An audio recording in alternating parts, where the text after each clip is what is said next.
नमः। श्री सरस्वत्यै नमः। श्रीमते रामानुजाय नमः।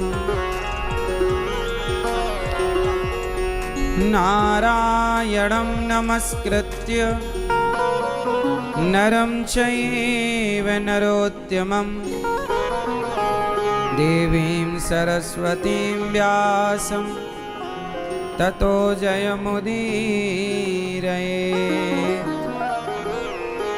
लक्ष्मीनाथसमारम्भां नाथयामुनमध्यमाम् अस्मदाचार्यपर्यन्तां वन्दे गुरु परम्परां।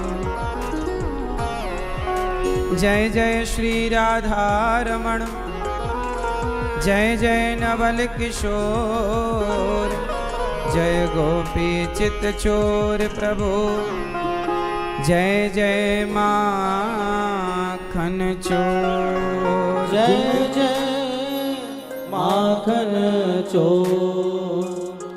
राधा मेरी मात है, पिता मेरे घनश्याम, इन दोनों के चरणों में मेरा कोटि कोटि प्रणाम। मेरा कोटि कोटि प्रणाम। आए हो तो प्रेम से लो हरि का नाम, सब भक्तों को अनिरुद्ध की जय जय राधे श्याम। जय जय राधे श्याम, जय जय राधे श्याम, जय जय सीताराम।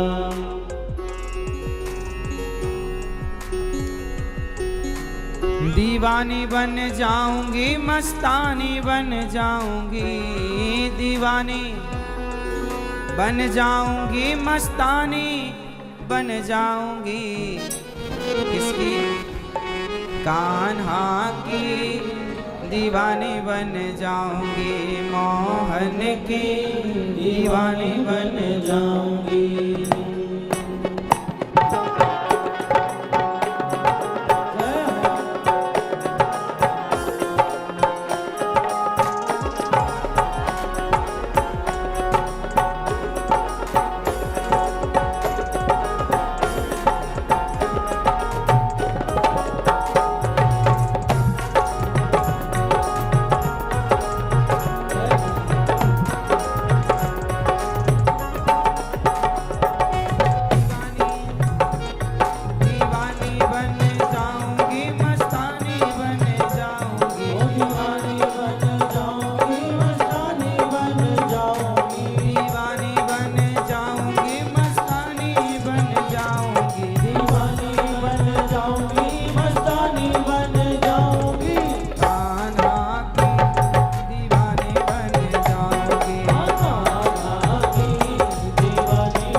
चरावे मैं ग्वालन बन जाऊंगी। कान्हा मेरो गाय चरावे मैं ग्वालन बन जाऊं। और पीछे पीछे चुपके चुपके गाय चराने जाऊंगी। पीछे पीछे चुपके चुपके गाय चराने जाऊं। दीवानी बन जाऊंगी मस्तानी बन जाऊंगी। दीवानी बन जाऊंगी मस्तानी बन जाऊंगी। कान्हा की दीवानी बन जाऊंगी। कान्हा की दीवानी बन जाऊंगी। हरि कान्हा की दीवानी बन जाऊंगी। कान्हा की दीवानी बन जाऊंगी।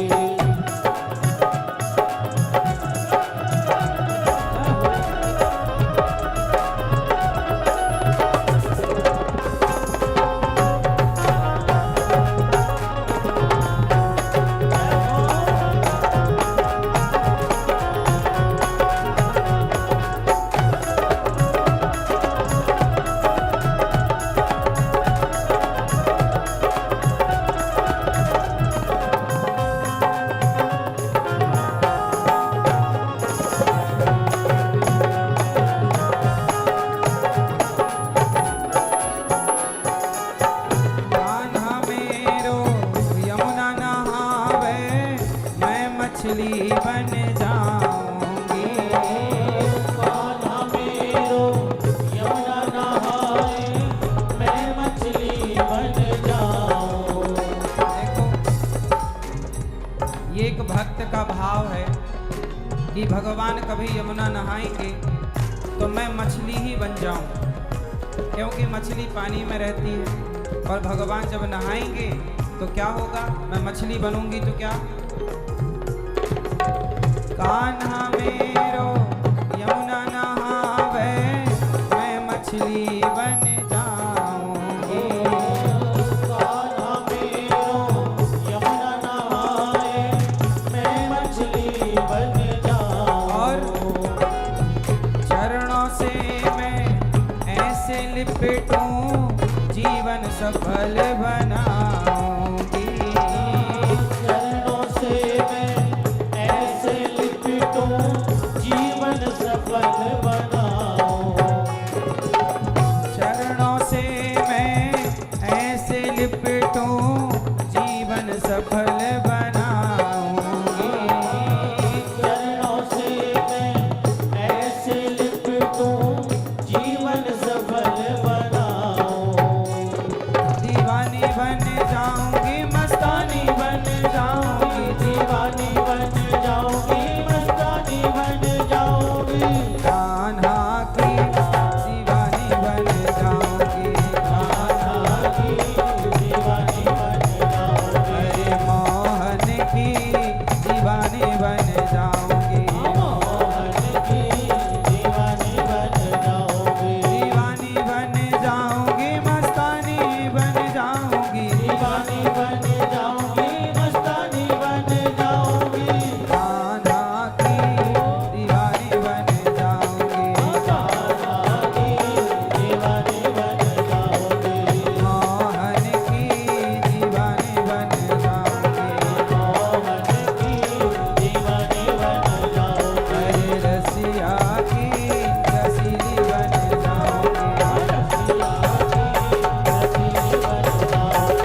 भक्त वत्सल भगवान की जय जय श्री राम। कान्हा मेरो माखन खावे मैं मिश्री बन जाऊंगी।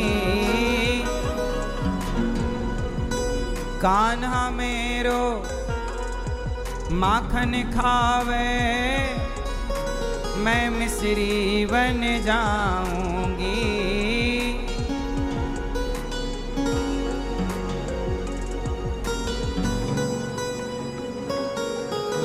रुच रुच कर वो भोग लगावे मैं उसमें रम जाऊंगी। जब कान्हा माखन खाएं तो मैं मिश्री बन जाऊं, यमुना नहाएं तो मछली बन जाऊं, और जब गैया चराएं तो ग्वालिन बन जाऊं। जब भगवान अपनी लीला करें तो मैं उस लीला में सम्मिलित हो जाऊं। देखो, भगवान का भक्त यही चाहता है कि मैं भगवान की लीला में सम्मिलित रहूं, अंग संग रहूं, साथ में रहूं।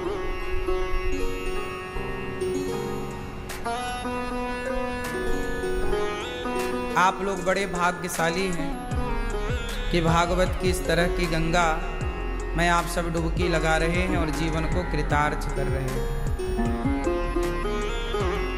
प्रिय भक्तों,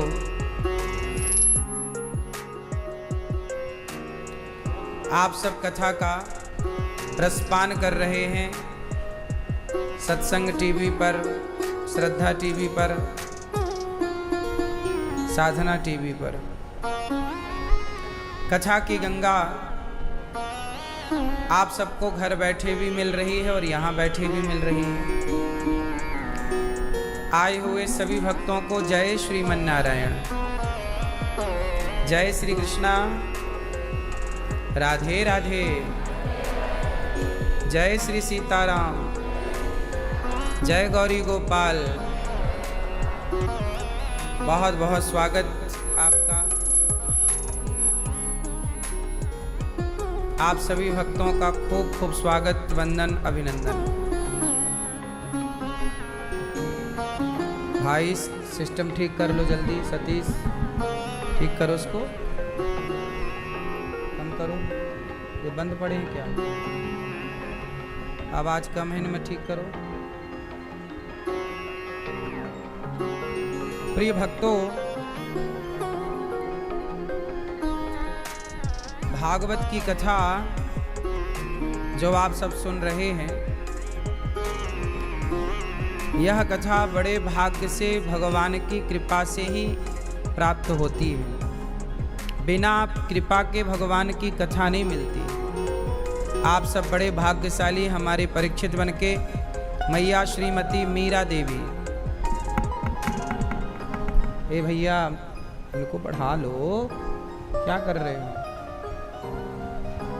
श्रीमती मीरा देवी, स्वर्गीय श्री जगदीश प्रसाद उपाध्याय जी, श्री विष्णु उपाध्याय जी, श्री कन्हैया लाल उपाध्याय जी और समस्त उपाध्याय परिवार चमरौली आगरा से हैं। आगरा की पावन धरती से आप आई हमारी मैया श्रीमती मीरा देवी। ये मैया हमारी श्री जगदीश प्रसाद उपाध्याय स्वर्गीय मैया के पुत्र श्री विष्णु उपाध्याय जी। आपने अच्छा किया कि अपने माता पिता को भागवत सुनवाई।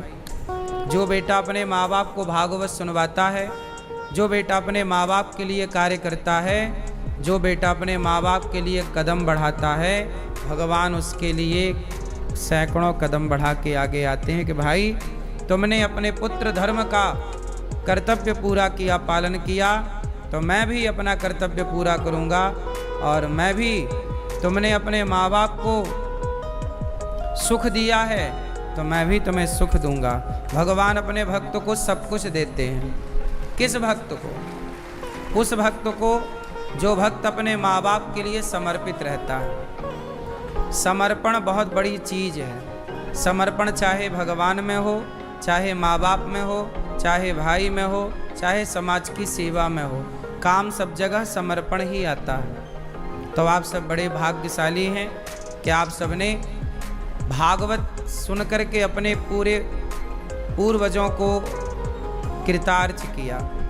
भागवत सुनने वाला व्यक्ति कभी दुखी नहीं रहता, सदा उस पर भगवान की कृपा बनी ही रहती है। आपने जो कार्य किया है सराहनीय है। आपने अपने पुण्य से 21 पीढ़ी को तार लिया। भागवत कितनी पीढ़ी को तारती हैं? 21 भागवत सुनने से हमारे पितरों की सदगति हो जाती है। अभी यहाँ भागवत जी के पोथी पाठ भी बैठे हैं। 186 पाठ आज यहाँ बैठे हैं और यह 109वां अष्टोत्तर प्रारंभ हुआ है आज से गौरी गोपाल में। यहाँ पर आज भागवत जी के पोथी पाठ बैठे आप सब यजमान बन करके दूर दूर से आए और किसी ने अपने पिता के लिए, किसी ने पुत्र के लिए, किसी ने भाई के लिए, किसी ने अपने किसी अपनों के लिए भागवत जी का पाठ कराया, तो किसी ने सुख शांति के लिए कराया, किसी ने अपने कल्याण के लिए कराया, तो किसी ने संतान की प्राप्ति के लिए कराया। जो भी आप भागवत श्रवण करते हैं, जिस कामना से करते हैं, भागवत जी आपकी पूरी जो कामना है उसे पूरा जरूर करती हैं। कितना भी बड़ा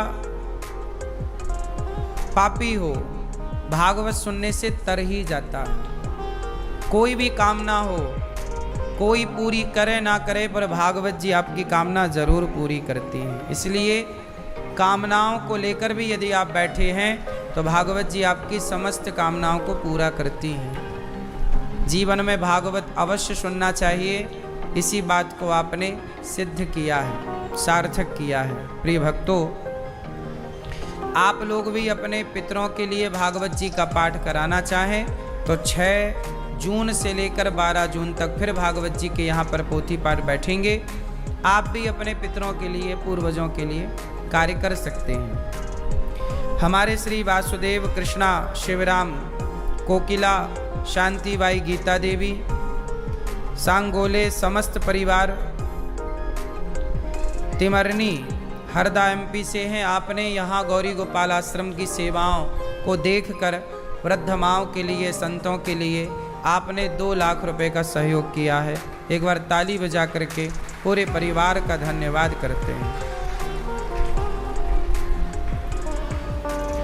गौरी गोपाल आश्रम सेवाओं के लिए जाना जाता है पूरी दुनिया में, और आप लोग यहाँ आकर के देखते भी हैं।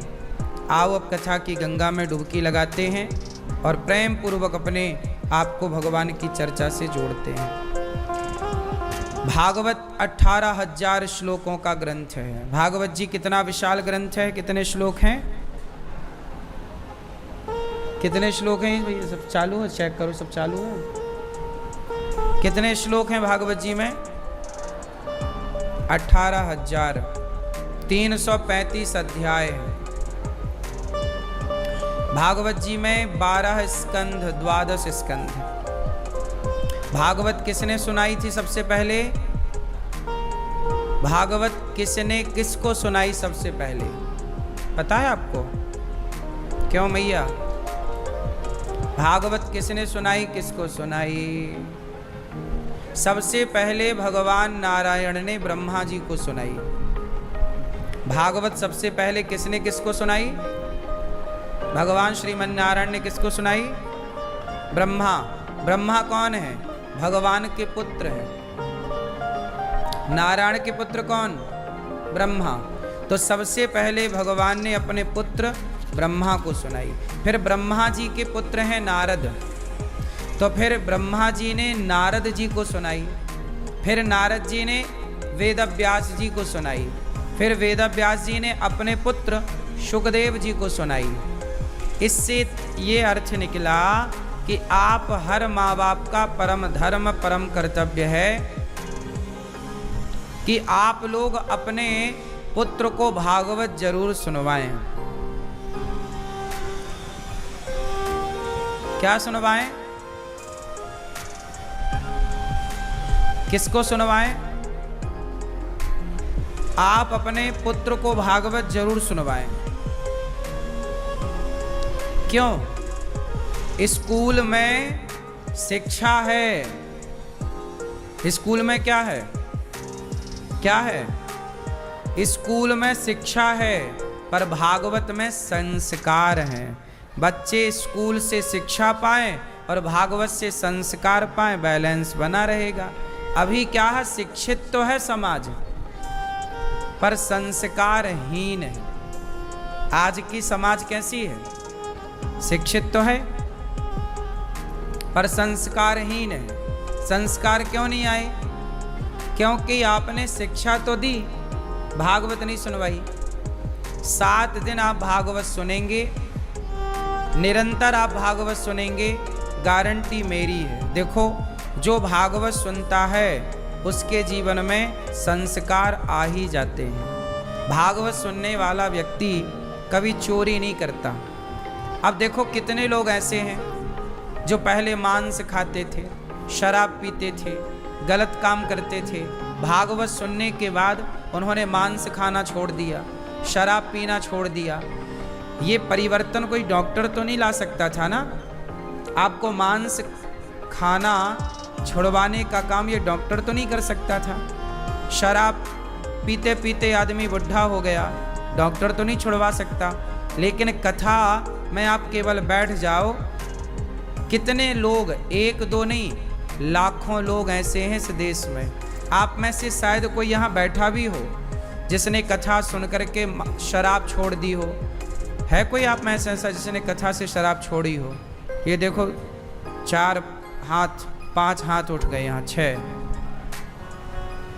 मांस कितने लोगों ने छोड़ा कथा सुन के? देखो, इतने लोगों ने मांस छोड़ दिया। कम से कम 20-25 हाथ उठे हैं। अब बताइए कि ये परिवर्तन कहाँ से हुआ? कथा से हुआ। ना तो कोई टैबलेट दी गई, ना कोई इंजेक्शन लगाया गया, ना भर्ती किया गया, ना कोई पैसा लगा, और आपकी बीमारी ठीक हो गई। किसके बल पर? केवल सत्संग के बल पर। इसलिए कहता हूं कि सत्संग जरूर करो, भागवत जरूर सुनो। भागवत सुनने से क्या होगा? संस्कार मजबूत होंगे। बिना संस्कार के आपका जीवन जानवरों की तरह है। इसलिए भागवत सबसे पहले भगवान नारायण ने अपने पुत्र को सुनाई, ब्रह्मा जी को। ब्रह्मा जी ने अपने पुत्र नारद जी को, नारद जी ने वेद व्यास जी को, और वेद व्यास जी ने अपने पुत्र सुखदेव जी को।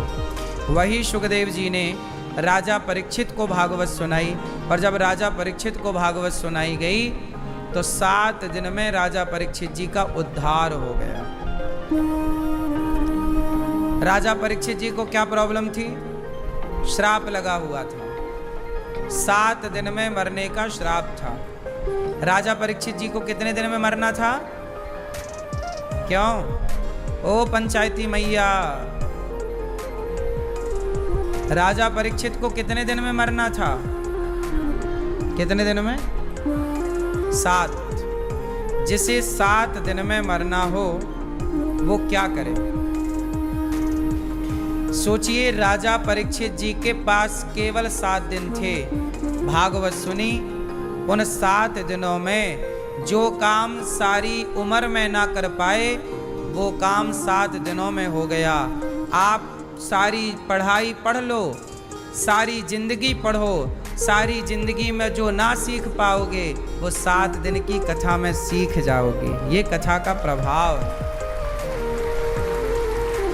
सत्संग कोई कंटिन्यू करे, निरंतर। अब आप लोग गलती क्या कर जाते हैं कि सत्संग करते तो हैं, आज कथा सुनी, 1 दिन सुना, 2 दिन सुना, 4 दिन सत्संग किया, फिर 10 दिन तक नहीं सुना, फिर 5 दिन सुना, 15 दिन नहीं सुना, फिर 10 दिन सुना, 1 महीने नहीं सुना। आप लोग ये गलती करते हैं।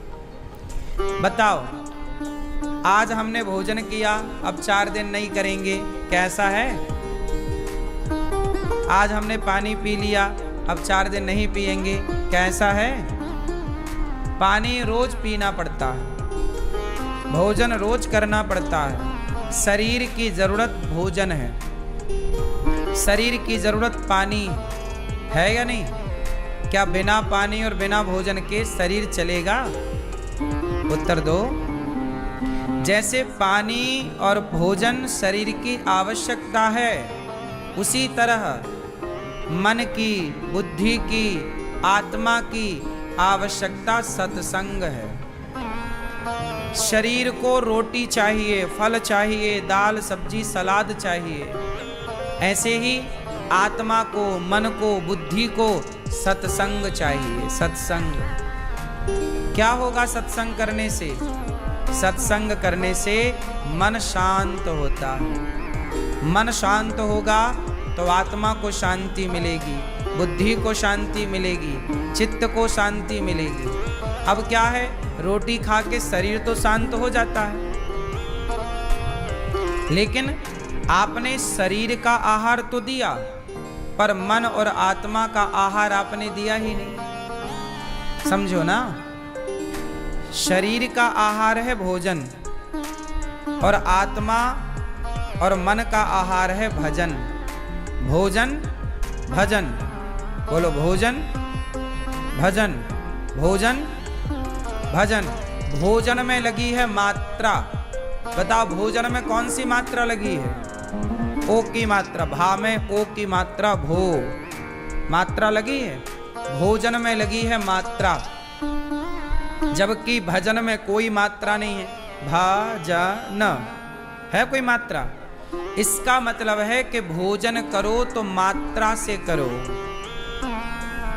ज्यादा खाओगे बीमार पड़ जाओगे। भोजन करो तो मात्रा से करो, और भजन करो तो बिना मात्रा का करते रहो, करते रहो। कोई इसकी हिसाब किताब नहीं, कितना ही होना चाहिए, जितना अधिक से अधिक।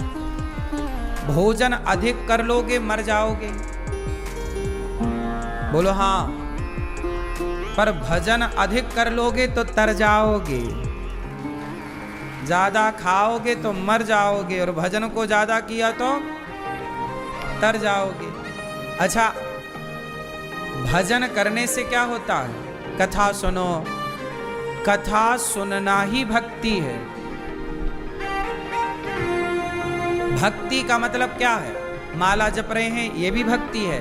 पर आप 3 घंटे बैठ के कथा सुन रहे हैं, ये भी तो आप भक्ति कर रहे हैं। भगवान का गुणगान सुन रहे हैं, भागवत सुन रहे हैं, मतलब आप भक्ति कर रहे हैं। और ये जो भक्ति का पुण्य है, कहते हैं ना, आग सब कुछ जला सकती है। आग सब कुछ जला सकती है, पर आग में इतनी ताकत नहीं कि वो भक्त की भक्ति को जला सके, पुण्य को जला सके।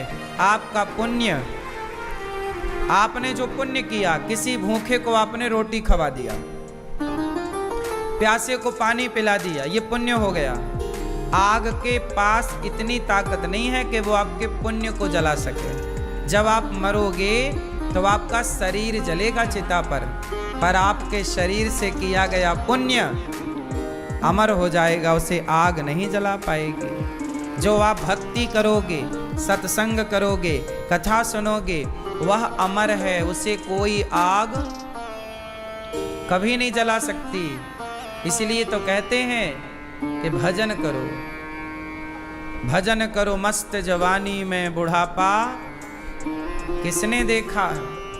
भगवान का चिंतन करो, नाम जप करो, अच्छे काम करो, पुण्य पुण्य कर लो, पाप पाप टालते चले जाओ। कल पाप करेंगे, कल पाप करेंगे, कल पाप। आज पुण्य करो, पाप को टाल दो कल पर। कल किसने देखा? ठीक है, पुण्य करना हो तो आज करो। काल करे सो आज कर, आज करे सो अब। पल में प्रलय होएगी, बहुरी करेगा कब। और पाप करने का मन हो तो पाप करने को क्या बोलो? आज करे सो काल कर, काल करे सो परसों। अरे जल्दी जल्दी क्या करना है, जिंदा है अभी वर्षों। तो पाप को कल पर टालो, पुण्य को आज ही कर डालो। सत्संग बहुत जरूरी है। तो भागवत में सुखदेव भगवान ने राजा परीक्षित को 18,000 श्लोक जब सुनाए तो राजा परीक्षित जी को मुक्ति मिल गई। क्या मिल गई? बोलो, बताओ, मुक्ति किसे कहते हैं? क्यों मैया, ओ मेरी माँ, बताओ मुक्ति किसे कहते हैं? आप बताओ मेरी माँ, मुक्ति किसे कहते हैं? बताओ, मुक्ति किसे कहते हैं? आप बताओ, मुक्ति किसे कहते हैं? चश्मा वाली मैया, बैठे बैठे बताओ।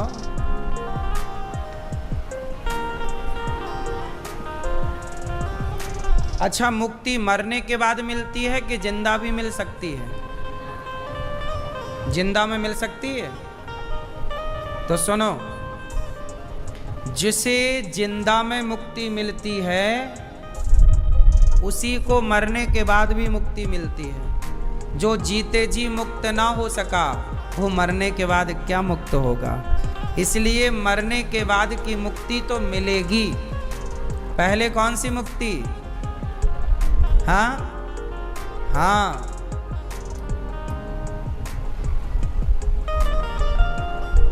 पहले जीते जी, हमें पहले जीते जी मुक्ति को पाना है। मरने के बाद तो मिल ही जाएगी, जाएगी कहाँ भाग के। मुक्ति को पाना कोई कठिन काम थोड़ी है। पहले मुक्ति पाना है किससे? चलो, जीते जी मुक्ति किससे? अपने क्रोध से मुक्ति। किससे मुक्ति? आप में से कितने लोगों के पास क्रोध नाम की बीमारी है? कितने लोग बीमार हैं क्रोध से? पहले हाथ उठा के दर्शन दो। किस किस को क्रोध आता है?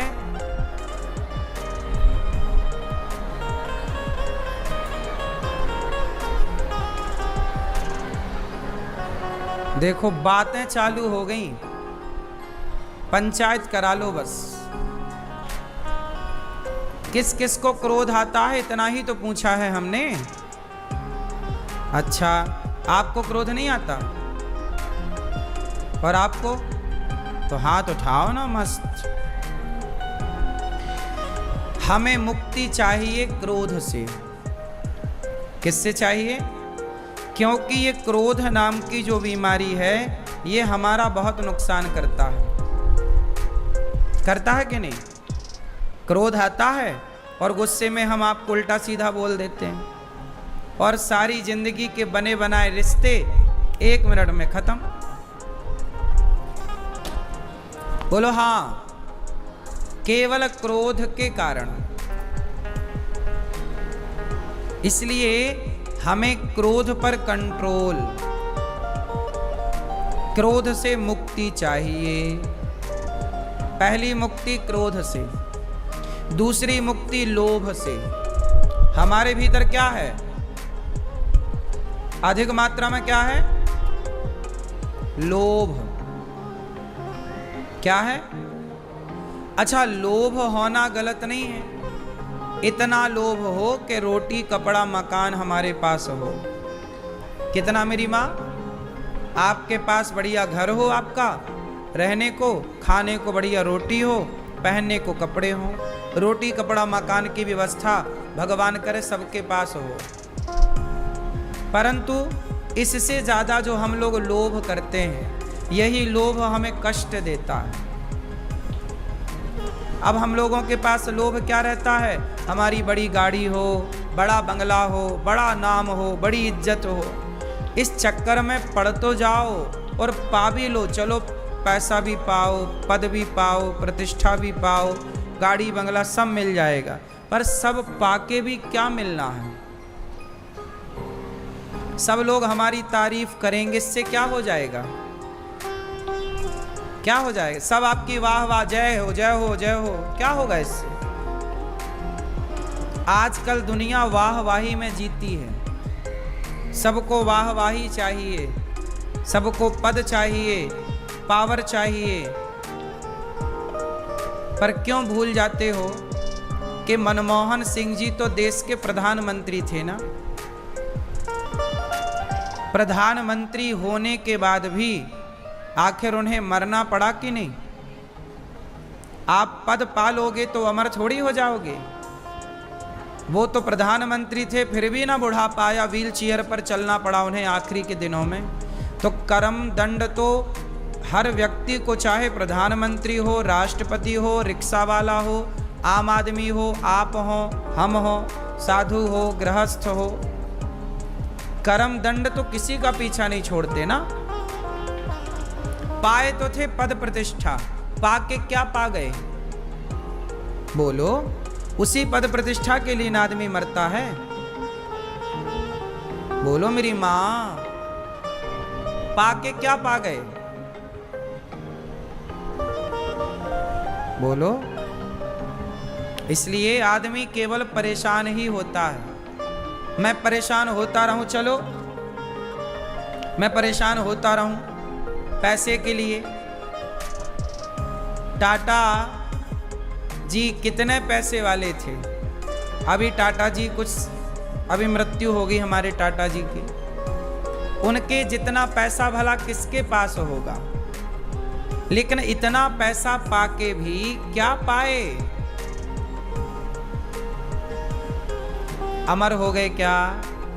बुढ़ापा नहीं आया क्या? कष्ट नहीं मिला क्या? ये प्रकृति है साहब। ये शरीर जो है ना, ये एक दिन मरेगा। हम एक दिन मरेंगे, ये सत्य है। इसलिए बिंदास जिंदगी जी लो। पैसा कमाना बुरा नहीं है। हम ये बिल्कुल नहीं कह रहे हैं कि पैसे ना कमाओ, कमाओ, पर पैसे कमाओ तो पैसे क्यों कमाओ कि हम किसी के काम आ जाएं। पैसे कमाओ किसी की भूख मिटाने के लिए कमाओ, किसी का तन ढकने के लिए कमाओ, किसी प्यासे की प्यास बुझाने के लिए कमाओ।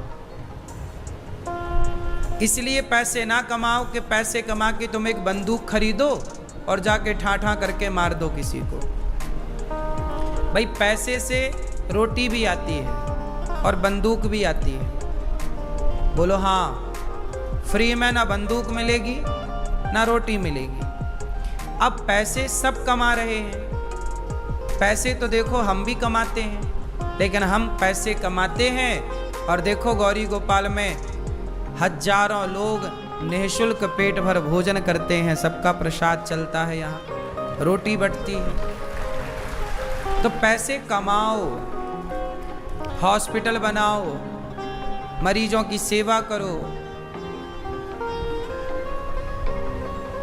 आदमी ना जब पैसे कमाता है तो वो अंधा हो जाता है,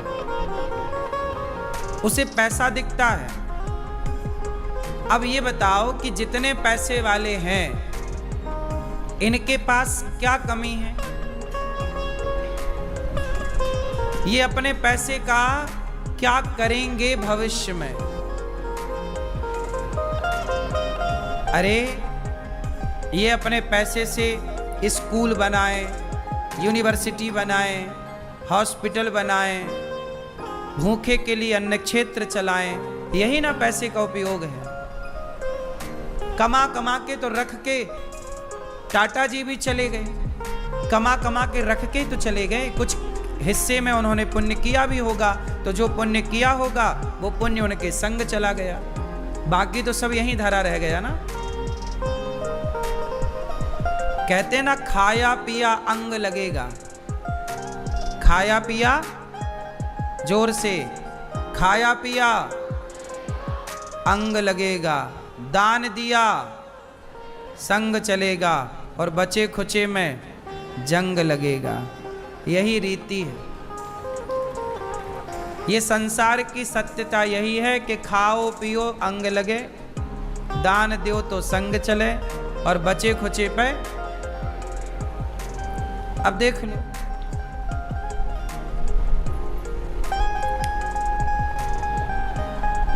इसलिए ज्यादा पद के लिए, प्रतिष्ठा के लिए परेशान नहीं होना चाहिए।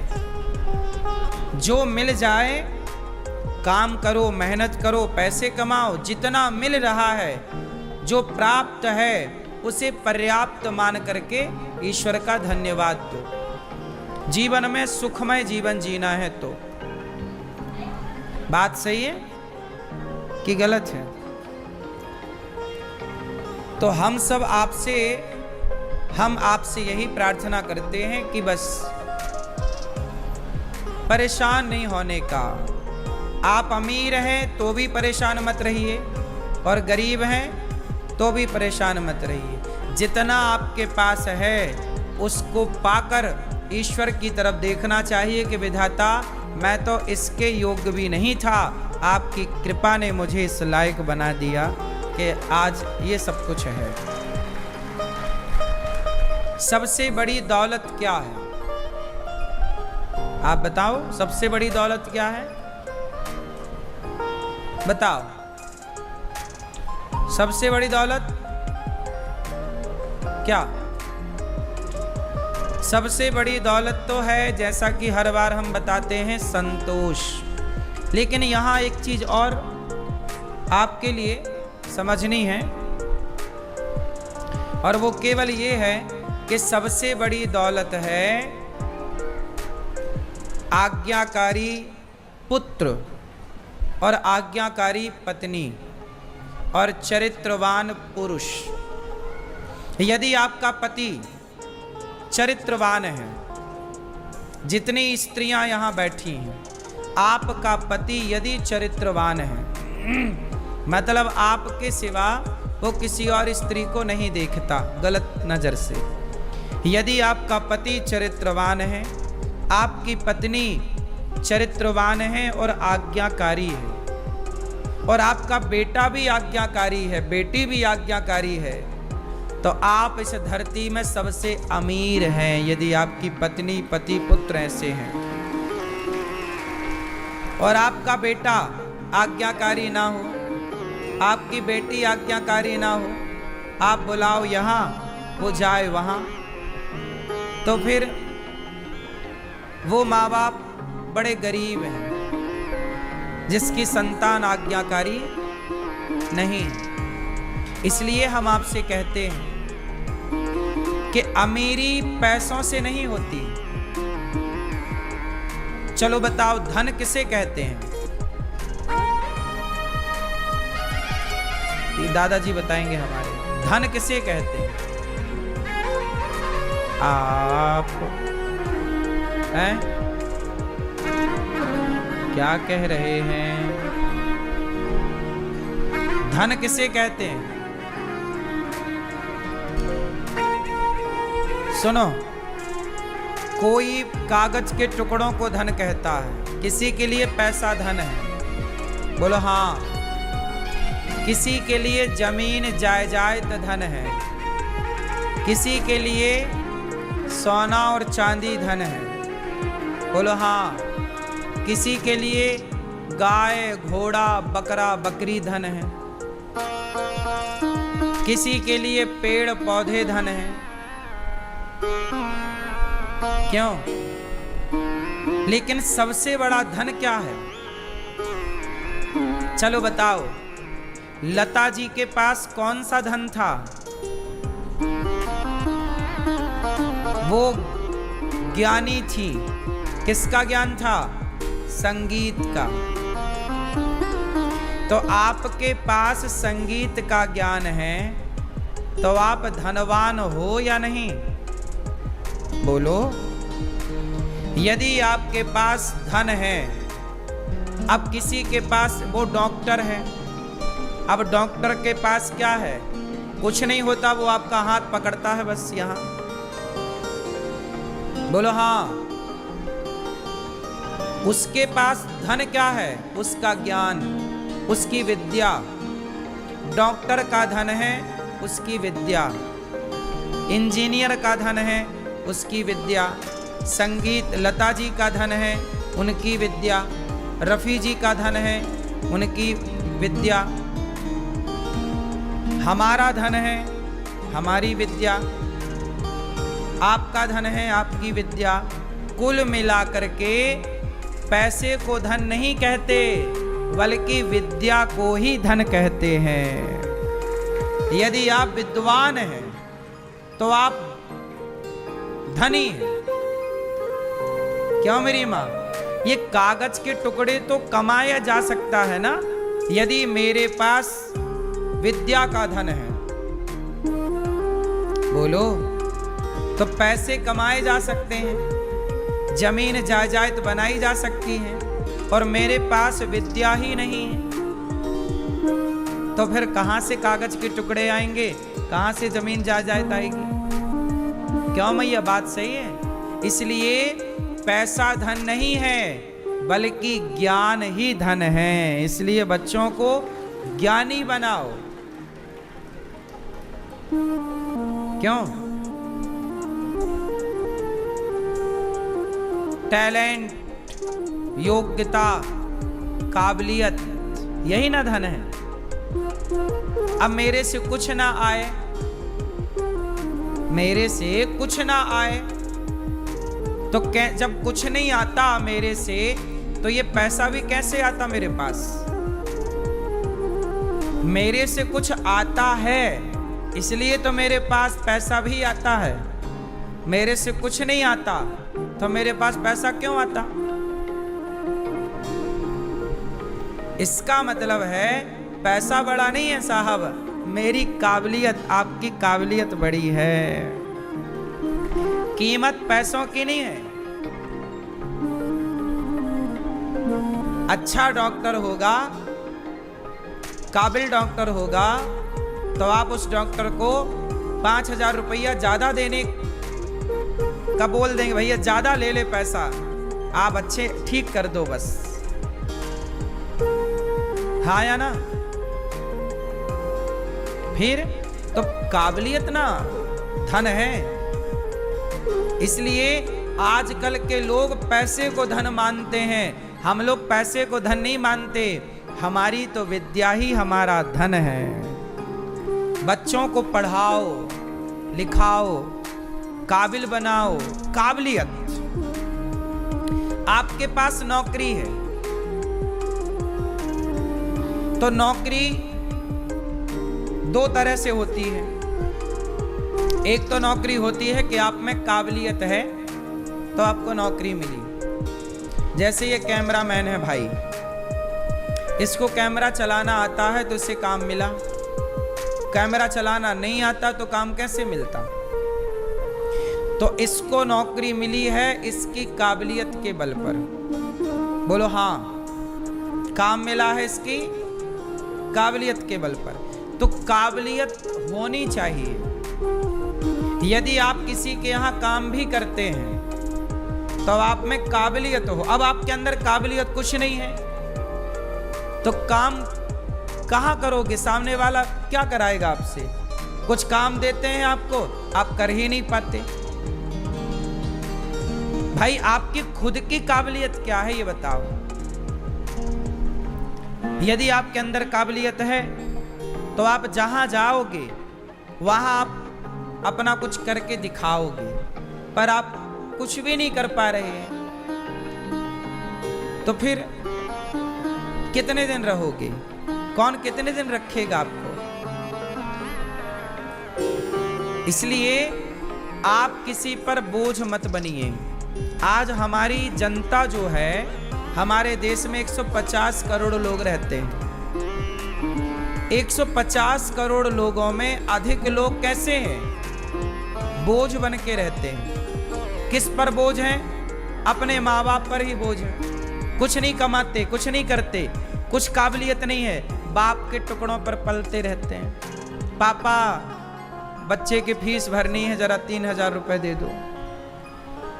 बच्चा तुम्हारा है, फीस भर रहे हैं दादाजी। अरे जब तुमने बच्चा पैदा कर लिया तो फीस भरने की काबिलियत भी तो ले आते ना। पहले फीस भरने की काबिलियत ले आओ, फिर बच्चे पैदा कर लेना। बच्चा पैदा करना जल्दी पैदा कर लेते हैं और अभी कमा धमा कुछ नहीं रहे, ये बोझ है। इसके चक्कर में क्या होता है कि आप लोग परेशान रहते हैं, आर्थिक रूप से आप लोग बड़े परेशान रहते हैं, क्योंकि घर में कमाने वाला एक होता है और खाने वाले 4 होते हैं। हर आदमी, पुरुषों की बात कर रहा हूं मैं, स्त्रियां तो कमाती हैं, बढ़िया प्लस है वो, पर मैं हर मर्द की बात करता हूं। तुम यदि 20 साल के हो गए तो बस 20 साल की उम्र होते ही आपको कमाने लग जाना चाहिए। पढ़ो भी और कमाओ भी, अपने खर्चे खुद निकालो। भाई, डिग्रियां बनाना यदि ये पढ़ाई है तो पैसे कमाना क्या ये पढ़ाई नहीं है? बोलो, पढ़ते हुए पैसे कमाना क्या ये सिर्फ पढ़ाई नहीं मानते आप लोग? फिर आज हमारे देश की स्थिति क्या है आप बताओ। हमारे देश में अभी IPL चल रहा है, क्रिकेट। ये बताओ, चाइना में क्रिकेट होता है? चाइना में कोई क्रिकेट टीम है? जोर से। अमेरिका की कोई क्रिकेट टीम है? बोलो हाँ कि ना। नहीं है ना? क्यों? जिनकी अर्थव्यवस्था अच्छी है उन्होंने क्रिकेट टीम नहीं बनाई, क्योंकि वो बुद्धिमान है। चाइना कहेगा कि मैं अपने बच्चों को जितना टाइम क्रिकेट देखने में वेस्ट कराऊंगा उससे ज्यादा पैसा कमा सकते हैं ये बच्चे काम करके। आज वो देश आगे निकल गया, चाइना। पाकिस्तान से लड़ाई हुई हमारी तो पाकिस्तान को किसका सपोर्ट था? पूरा चाइना का। POK पे पूरा चाइना ने अपना इन्वेस्ट कर रखा है, इसलिए हम कब्जा उस पर नहीं कर पा रहे हैं। आप भारत कब ये समझेगा पता नहीं, समझेगा कि नहीं मुझे तो नहीं समझ में आता कि ये देश कभी इन बातों को भी समझेगा। अरे जितना समय आप क्रिकेट देखने में समय लगाते हो, जितना टाइम क्रिकेट देखने में वेस्ट करते हो, इतना समय अपने को काबिल बनाने में लगाओ तो आप बहुत काबिल हो सकते हैं, बहुत पैसा कमा सकते हैं, अपनी अर्थव्यवस्था को मजबूत कर सकते हैं, आपके घर के हालात सुधर सकते हैं, आपकी ज़रूरतें पूरी हो सकती हैं। लेकिन आप 5-5 घंटे क्रिकेट देखते हैं,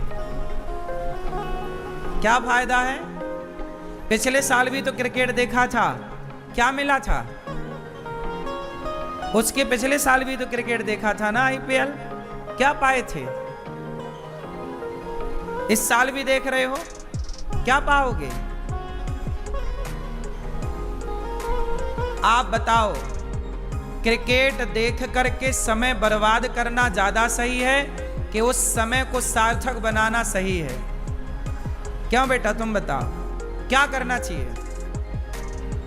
क्रिकेट देखना है तो देख के क्या पाओगे? बोलो। लड़के इसलिए देखते हैं, क्रिकेट खेलना चाहिए। सुनो, क्रिकेट खेलना तो सही है पर क्रिकेट देखना गलत है। बात समझ में आई? क्रिकेट खेलना सही है, खेलने से क्या होगा? शरीर मजबूत होगा, दौड़ भाग होगी, आप स्वस्थ रहेंगे। मैं भी क्रिकेट खेलता हूं, मैं क्रिकेट देखता नहीं। कई साल हो गए, वर्षों 10 साल हो गए मैंने क्रिकेट नहीं देखा। कभी मैंने 2-4 बॉल देखी हो पहले, वो भी भारत और किसी देश का मैच हो तो देख लिया थोड़ा सा। कभी मैं नहीं देखता, पूरा क्रिकेट मैंने कभी नहीं देखा आज तक। मैं आप लोगों की तरह अपना टाइम वेस्ट नहीं करता। मेरे पास समय की कीमत है, मेरा टाइम कीमती है। आपने अपने टाइम को कीमती बनाया ही नहीं। जो व्यक्ति अपने टाइम को कीमती नहीं मानता और नहीं बनाता, टाइम फिर उसे कीमती नहीं बनाता कभी। आपकी कीमत कब होगी? जब आप टाइम की कीमत समझेंगे। आपकी कीमत कभी नहीं होगी। आप टाइम को वेस्ट करते हैं, बर्बाद करते हैं। क्यों? समय जो है ये, इसे कोई पकड़ नहीं सकता ना। क्यों? समय को पकड़ा जा सकता है? समय जा रहा है, बहती हुई धार है। जैसे नदी की धारा बह रही है, ऐसे समय बह रहा है। इस समय को सदुपयोग किया जा सकता है, सार्थक बनाया जा सकता है। मैं कथा सुना रहा हूं, आपके साथ बैठा हूं, मैं अपने समय को सार्थक कर रहा हूं। आपको अच्छी बात सुनाकर, आपको अच्छा ज्ञान देकर, आपको नई राह दिखाकर मैं अपने समय का सार्थक सदुपयोग कर रहा हूं। आप भी अपने समय का सदुपयोग कर रहे। यहां बैठेंगे तो कुछ सीखेंगे, आगे बढ़ने के थॉट प्राप्त होंगे, विचार प्राप्त होंगे। क्रिकेट देखेंगे तो कुछ नहीं मिलना, केवल वो छक्का लगा तो वहां 4 लड़कियां नाचेंगे यूं यूं करके, है ना। कोई आउट हुआ, कौन आउट हुआ उन्हें कोई मतलब नहीं, उन्हें नाचने से मतलब।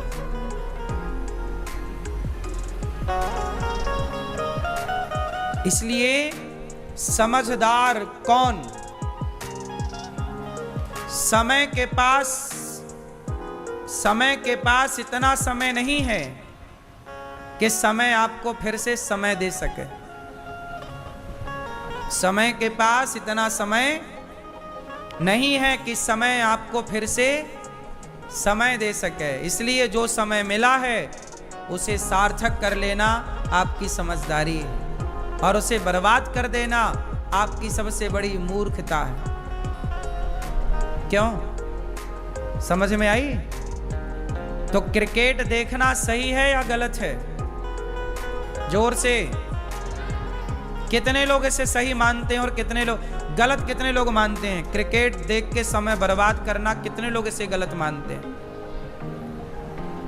लेकिन आप देखिए कि हमारे सारे युवा लड़के लड़कियां, आज सारी युवा पीढ़ी क्या कर रही है? केवल एक काम है, क्रिकेट देखना। सोचिए, लाखों लड़के क्रिकेट देख रहे हैं। ये लाखों लड़के 5-5 घंटा एक्स्ट्रा काम करते तो घर की आर्थिक अर्थव्यवस्था अच्छी हो जाती। 5 घंटे तुम काम भी करते ना कहीं तो कुछ पैसे आ जाते, उससे तुम्हारे घर में आर्थिक स्थिति अच्छी हो जाती। क्यों जी? बात सही है। मजदूर 8 घंटे कमाता है, 7 घंटे 8 घंटे काम करता, 500 मिल जाते हैं। तुम 5 घंटे भी काम करते तो मतलब 300 रुपए तुम्हारे मजदूरी के हिसाब से। तुम टैलेंटेड हो, कुछ काबिलियत है तो तुम 1000 रुपए भी कमा सकते हो उस 5 घंटे में। बोलो हाँ। तुम में और काबिलियत है तो 5 घंटे में आप 5000 भी कमा सकते हो, हाँ या ना? तो जो समय आप पैसे कमाने में लगने चाहिए थे आपके, वो समय आपने फिजूल में खर्च कर दिया। और आप कहते हो कि हम पढ़े लिखे हैं। इसे पढ़ा लिखा नहीं कहते दोस्तों, इसे गंवार कहते हैं हमारी सामान्य भाषा में। तुम गंवार हो एक नंबर के। जो अपने टाइम को बर्बाद करे वो सबसे बड़ा गंवार है। सबसे बड़ा समझदार वो जो अपने हर सेकंड का सदुपयोग करना जाने। क्यों जी? बात सही है। क्या कहते हैं आप? समय को गंवाना सही है कि सार्थक करना सही है? फिर कितने लोग मेरी बात से सहमत हैं? तो अपने छोरा छोरियों को मेरी बात सुनाना कि टाइम बर्बाद ना किया करे। समय बड़ा बलवान है। समय जिताता है और समय हराता है। कहते ना, अर्जुन जीत गए महाभारत, पर महाभारत जीतने वाले अर्जुन हार गए जंगल के कोल भीलों से। क्यों हार गए? पुरुष बली नहीं होते हैं, समय होत बलवान, भीलन गोपी लूट लई, वही अर्जुन वही बाण। कल आपका समय अच्छा था, आप जीत गए। समय बुराया, हार गए। ना आप कभी जीतते हैं ना आप कभी हारते हैं, हमेशा समय जिताता है, हमेशा समय हराता है। लोगों को गलतफहमी हो जाती है कि हम जीत गए, हम नहीं जीते, हमारा समय सही है बस। और समय जरा विपरीत होगा तो आप तो होंगे, पर आप वहां ना होंगे जहां थे, क्योंकि तब समय था, अब समय नहीं। इसलिए आपकी कोई वैल्यू नहीं है, आपके समय की वैल्यू है। बात सही है? इसलिए समझदार बनो। अर्जुन हार गए जंगल के भीलों से, वही गांडीव, वही अर्जुन, वही बाण, हार गए, क्योंकि वो समय कुछ और था, ये समय कुछ और है। समय समय पर होता है समय समय की बात, समय समय पर होता है समय समय की बात। राम जन्म का दिन बड़ा और कृष्ण जन्म की रात, ये समय समय की बात है कि कभी का दिन बड़ा होता है, सर्दियों में रात बड़ी होती है, तो गर्मियों में दिन बड़ा होता है। क्यों मेरी माँ? सर्दियों में क्या बड़ी होती है? रात, और गर्मियों में दिन बड़ा है। तो ये समय की बात है। घंटे 24 ही हैं, पर 24 घंटे में कभी दिन बड़ा होता है तो कभी रात बड़ी होती है। इसलिए खेल रात दिन का नहीं है, खेल तो समय का। वही रात रोज होती है, वही दिन रोज होता है, पर कोई समय उसे बड़ा बना देता है तो कोई समय उसे, फिर खेल किसका है? इसलिए समय को समझो, टाइमिंग को समझो। आप एग्जाम देने जाते हैं मेरे भाई बहन, एग्जाम जब बैठते हो आप टेबल पर तो 3 घंटे होते हैं ओनली। वो 3 घंटे आपका भविष्य बनाने के लिए और बिगाड़ने के लिए बहुत है। वो 3 घंटे तय करेंगे कि आप आगे जाओगे कि पीछे जाओगे। क्या है वो 3 घंटा? वो टाइम है, वो समय है। आपका समय शुरू होता है अब, ये स्टार्ट हो गया, अब कहते ही 1 सेकंड चला गया, कलम पकड़ते ही दूसरा सेकंड चला गया, कागज तक हाथ ले जाते ही 4 सेकंड चले गए। आपका समय शुरू हुआ नहीं, खत्म होना स्टार्ट हो गया। इस 3 घंटे में आपको कुछ दिखाना पड़ता है करके। क्यों जी, बात सही है? और आप लोग 5-5 घंटा क्रिकेट में बर्बाद करते हैं, और खेल 3 घंटे का है। आपके एग्जाम कितने घंटे के होते हैं? बोलो।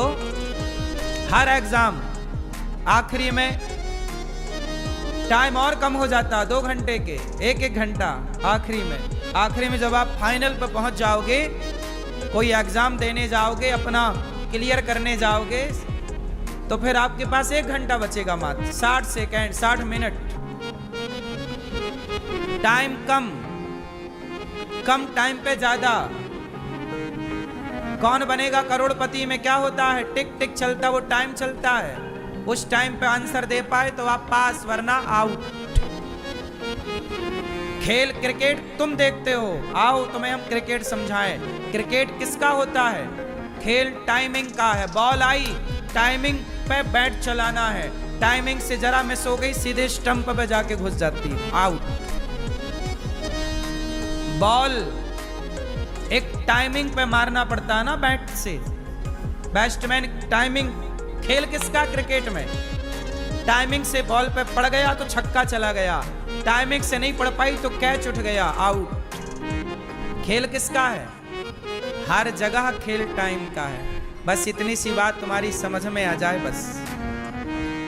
बात सही है? सच्चिदानंद रूपाय विश्वोत्पत्त्यादि हेतवे तापत्रय विनाशाय श्री कृष्णाय वयं नुमः।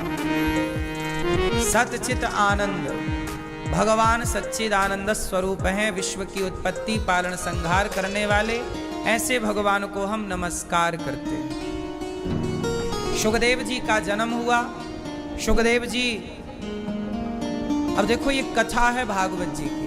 शुकदेव जी का जन्म हुआ, जन्म लेते ही शुकदेव जी चल पड़े। देखो टाइमिंग देखिए, शुकदेव जी का जन्म हुआ और जन्म लेते ही चले गए। कहाँ? जन्म लेते ही बच्चा रोता है, पर शुकदेव जी ने ऐसा नहीं किया। शुकदेव जी का जन्म हुआ और जन्म लेते ही चले। कहाँ? जंगल। क्या करेंगे? तपस्या। क्यों? पिता ने रोका। शुकदेव जी के पिता वेदव्यास जी जब रोके, बेटा पुत्रेति तन्मयतया तरवोभिनेदुस, पुत्र रुको रुको रुको रुको रुको। क्या हुआ पिताजी? अरे बेटा तुम पैदा हुए हो, वो कहाँ भाग गए? रुको, तुम थोड़ा बड़े हो जाओ, शादी ब्याह कर लो, बच्चे पैदा कर लो, फिर जाना सब छोड़ छाड़ के। शुकदेव जी बोले नहीं, मैं इस प्रपंच में उलझना नहीं चाहता। पहले मैं उलझूं फिर सुलझूं, तो जब ऑलरेडी सुलझा हूं तो उलझूं क्यों? अभी मैं सुलझा हूं, पहले उलझूं फिर सुलझूं नहीं, इसलिए सुलझा हूं तो सुलझा ही रहूं। मुझे जाने दो तपस्या करने। पुत्र आप अभी मत जाओ। शुकदेव जी बोले, पिताजी मैं अपनी माता के पेट में 12 साल रहा। शुकदेव जी अपनी माँ के पेट में कितने दिन रहे? 12 साल। ये कथा कहाँ से शुरू हुई? आओ स्टार्ट कहाँ से हुई, शुरू से सुनते हैं। एक दिन भगवान शंकर माता पार्वती से बोले, चलो कथा सुनने चलते हैं। अमरनाथ के जंगल शंकर जी और माता पार्वती पहुंची अमरनाथ। अमरनाथ की यात्रा होती है ना, वहीं अमरनाथ में जहां अमरनाथ भगवान शंकर जी विराजते हैं आज भी, वहीं पर शंकर जी बैठे और माता पार्वती बैठी। शंकर जी कथा सुनाने लग गए, पर शंकर जी ध्यान में कथा सुना रहे, आंखें बंद करके। पार्वती जी से बोले कि आप हुंका देती जाना, हमें ये पता लगना चाहिए कि आप जाग रही हो कि सो रही हो। पार्वती जी हुंका देती गई। पार्वती जी को नींद आ गई, माता जी सो गई। बगल में एक तोता था, तोता मिट्ठू। उस तोते ने शंकर जी से सारी कथा सुनी, पर माता पार्वती को नींद आ गई। तो तोते ने कहा कि शंकर जी अब कथा सुनाना बंद कर देंगे, क्योंकि माता जी ने हुंका देना बंद कर दिया। तो तोता ने अपनी भाषा में हुंका देना स्टार्ट कर दिया। हुंका समझते हो? एक राजा था, एक रानी थी, तो हुंका देते गए शुकदेव जी। जब पूरी कथा हो गई तो शंकर जी ने डमरू बजाई, जयकारा लगाई, बोलिए कृष्ण कन्हैया लाल की। तो माता पार्वती की नींद खुल गई। माता जी ने कहा, भोलेनाथ आगे क्या हुआ? शंकर जी बोले, कथा तो पूरी हो गई। आप कहाँ थी? मैं सो गई थी। शंकर जी बोले, आप सो गई थी तो कथा किसने सुनी? हुंका तो बराबर मिला। तब शंकर जी ने अगल बगल झांका तो तोता नजर आ गया, छोटा शुक। शंकर जी ने त्रिशूल निकाला और शुकदेव जी को मारने दौड़े शंकर जी। वो उड़ता उड़ता बद्रीनाथ आ गया। अमरनाथ से बद्रीनाथ आ गया। सरस्वती नदी के किनारे वेदव्यास जी की पत्नी अपने बाल सुलझा रही थी धूप में। उनको जमहाई आ गई। जमहाई आई तो उनका मुंह खुला, तो मुख के द्वार से वह तोता गर्भ में जाके प्रवेश कर गया। शंकर जी आए, देवी हमारा चोर यहाँ आया है, आप कृपया उसे हमारे हवाले कर दें। व्यास जी की पत्नी बोली कि शंकर जी आपकी चोरी हो गई। क्या चोरी हो गई आपकी? आपके पास तो कुछ है ही नहीं। तब शंकर जी ने कहा कि हमारे पास है भगवान की कथा और हमारा वही धन है। पायो जी मैंने राम रतन धन।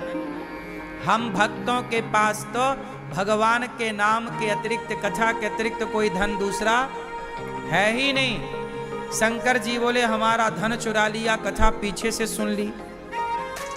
कौन सी कथा? बोले अमर कथा। व्यास जी की पत्नी बोली हे भोलेनाथ आप कितने भोले हैं। जब तोते ने अमर कथा सुन ही ली तो वो मरेगा कैसे? और आप मार डालोगे तो अमर कथा की फिर महिमा नष्ट ना हो जाएगी कि भाई देखो अमर कथा सुनी पर मर गए। शंकर जी चुपचाप वापस कैलाश चले गए। वो तोता अपनी माँ के पेट में कथा सुना शंकर जी से और 12 साल तक माँ के पेट में शंकर जी से सुनी हुई कथा का चिंतन करता रहा। भगवान का चिंतन। कथा किसकी सुनी? भगवान की। तो भगवान का चिंतन करते करते 12 साल में वह तोता भगवान के जैसा हो गया। आप जिसका चिंतन करते हैं आप वैसे हो जाते हैं। आप वैसे ही दिखते हैं जिसका आप चिंतन करते हैं। फिर क्या हुआ? 12 साल बाद व्यास जी ने अपने पुत्र से कहा बेटा बाहर निकल आओ, तुम्हारी माँ को बड़ी पीड़ा हो रही है। सुखदेव जी बोले बाहर आऊंगा तो भगवान की माया बड़ी प्रबल है, पकड़ लेगी। तब बाहर नहीं आए। तब भगवान नारायण ने आकर कहा कि सुखदेव बाहर आओ, मेरी माया तुम्हें कभी नहीं पकड़ेगी। तब सुखदेव जी 12 साल बाद बाहर माँ के गर्भ से आए और सीधा तपस्या करने चले गए। तब पिता रोक रहे हैं कि बेटा शादी ब्याह कर लो। बोले नहीं, ये माया बड़ी प्रबल है। आप लोग एक बार उलझते हैं ना तो उलझते ही चले जाते हैं, सुलझते नहीं हैं। जबकि सिस्टम क्या है? उलझना और फिर सुलझना। आप शादी ब्याह करो, बच्चे पैदा करो, बच्चों का ब्याह कर दो, फिर बच्चों से मन हटाओ, आप सुलझ गए। मन भगवान में लगाओ, आप सुलझ गए। लेकिन आपके बेटा बेटी का ब्याह हो जाने के बाद भी आपका मन घर गृहस्थी में लगा रहता है, आप और उलझते चले जाते हैं। पहले आप अपने बारे में सोचते हैं, फिर पत्नी आ जाने से पत्नी के बारे में सोचते हैं, फिर पुत्र हो जाने से पुत्र के बारे में सोचते हैं, और फिर आप अपने बारे में कभी नहीं सोचते। सारी जिंदगी बेटा बेटी के बारे में सोचते सोचते मर जाते हैं। कभी अपने बारे में तो सोच लो। क्यों मेरी माँ?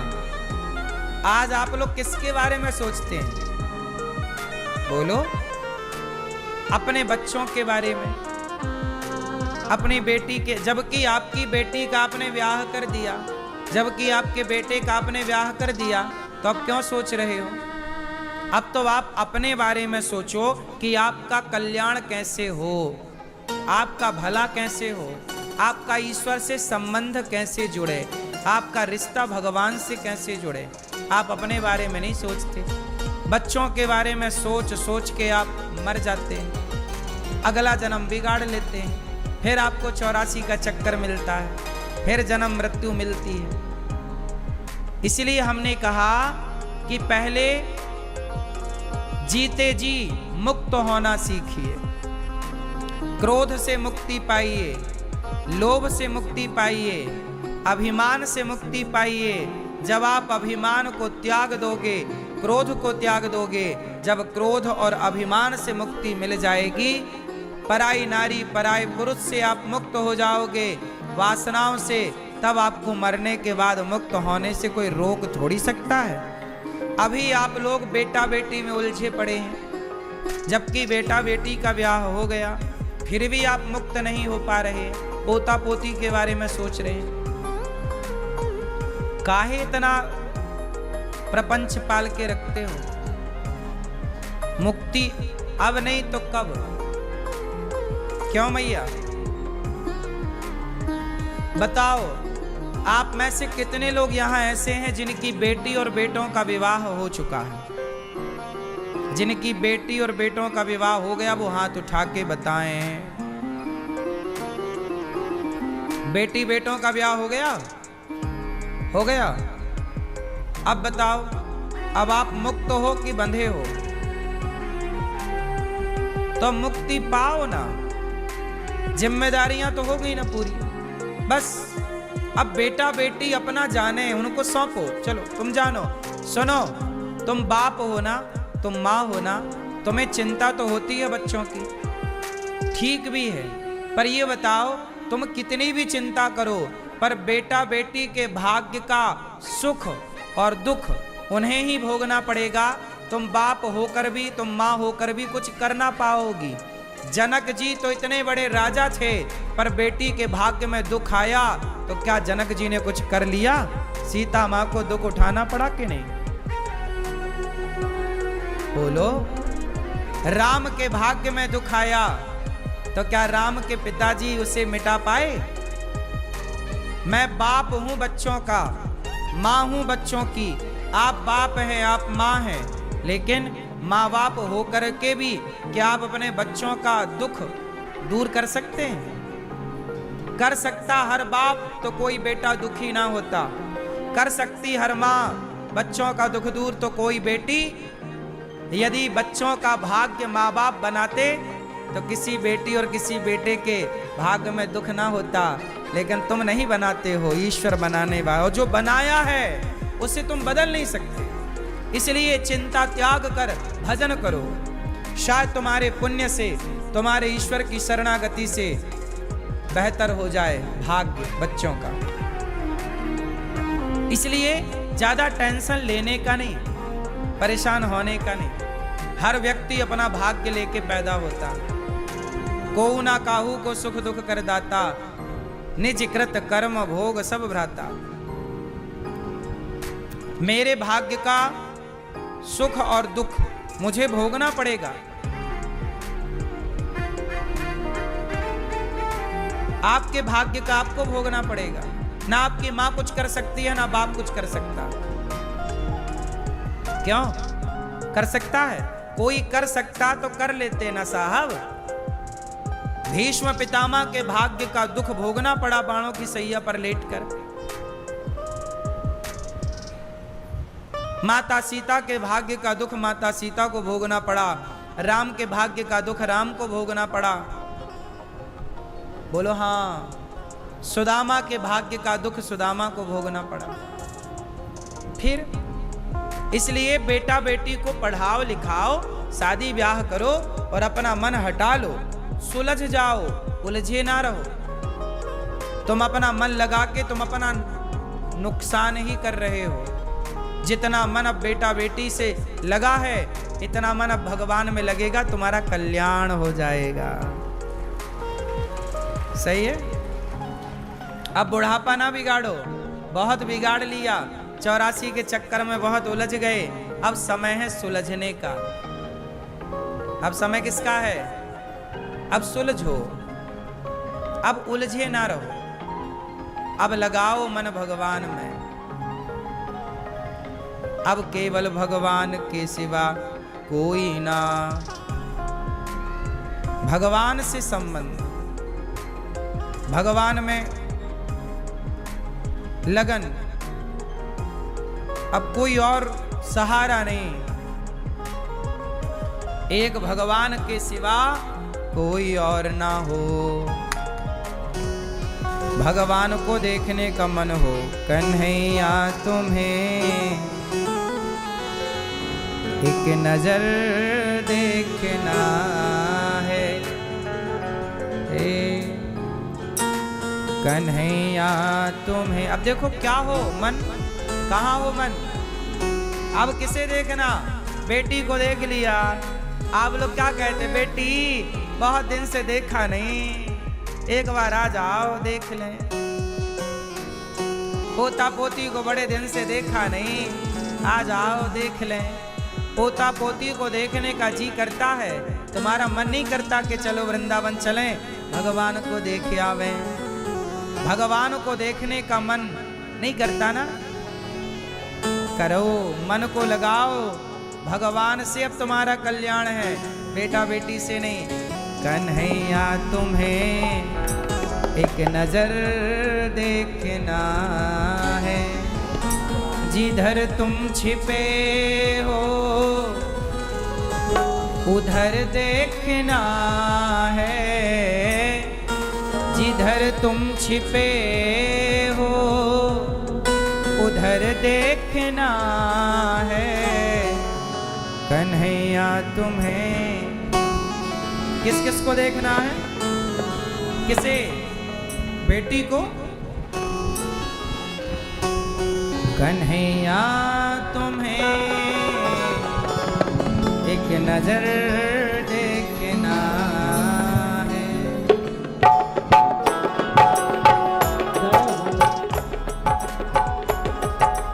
नजर देखना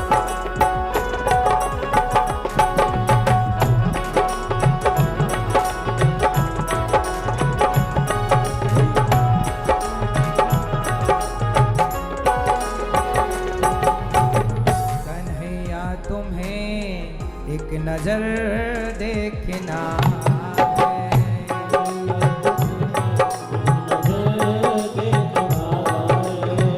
कन्हैया तुम्हें एक नजर देखना है,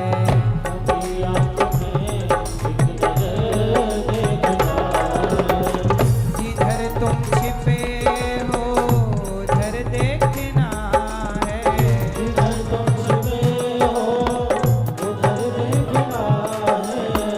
जिधर तुम छिपे हो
प्रभु, जिन हाथों से आपने जटायु पर कृपा की, पक्षी पर, और हाथी की रक्षा की, जब मगर पांव पकड़ता हाथी का, तो जिन हाथों से आपने उस जटायु पर कृपा की, उस ग्राह को मारकर गजेंद्र पर, हाथी पर कृपा की, उन हाथों का हुनर जरा हम भी देखना चाहते हैं कि ये हाथ कभी हमारे लिए बढ़ेंगे या नहीं।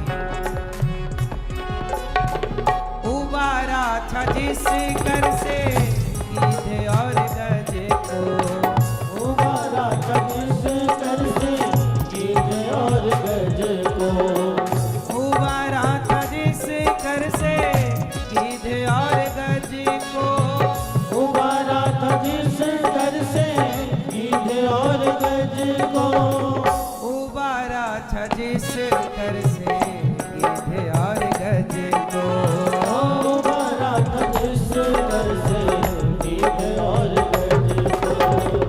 हमें उन हाथों का हुनर देखना है,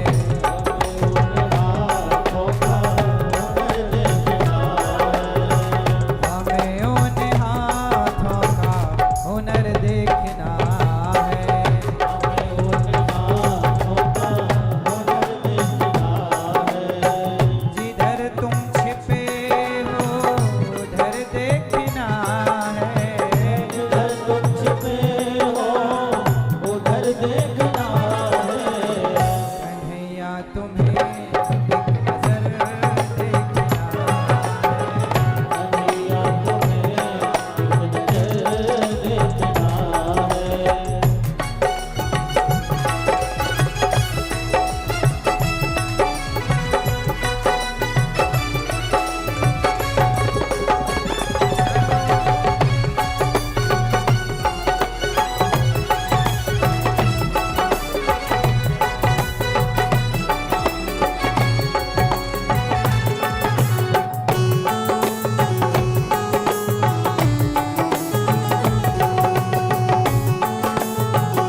तुमने देखे।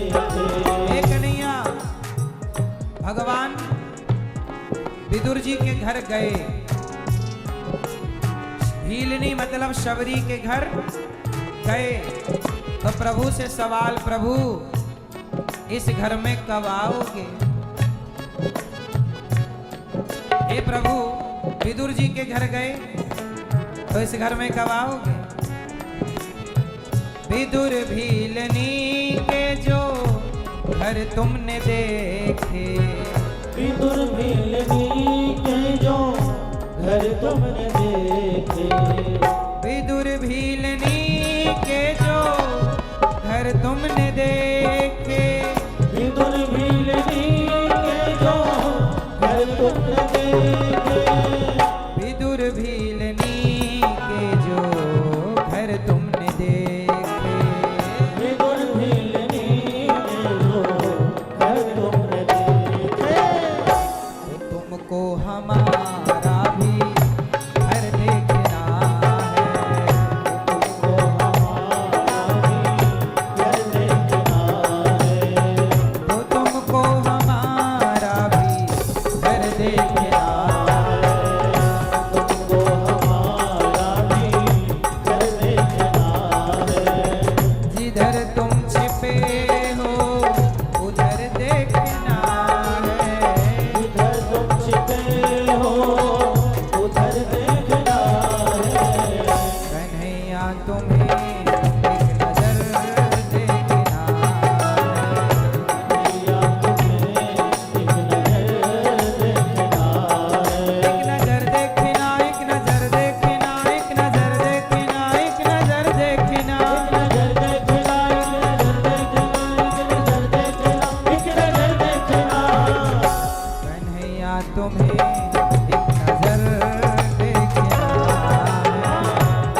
या तुम्हें एक नजर देखना है, कन्हैया तुम्हें एक नजर देखना है, या तुम्हें एक नजर देखना है, जिधर तुम छिपे हो उधर देखना है, जिधर तुम छिपे हो उधर देखना है, कन्हैया तुम्हें एक नजर देखना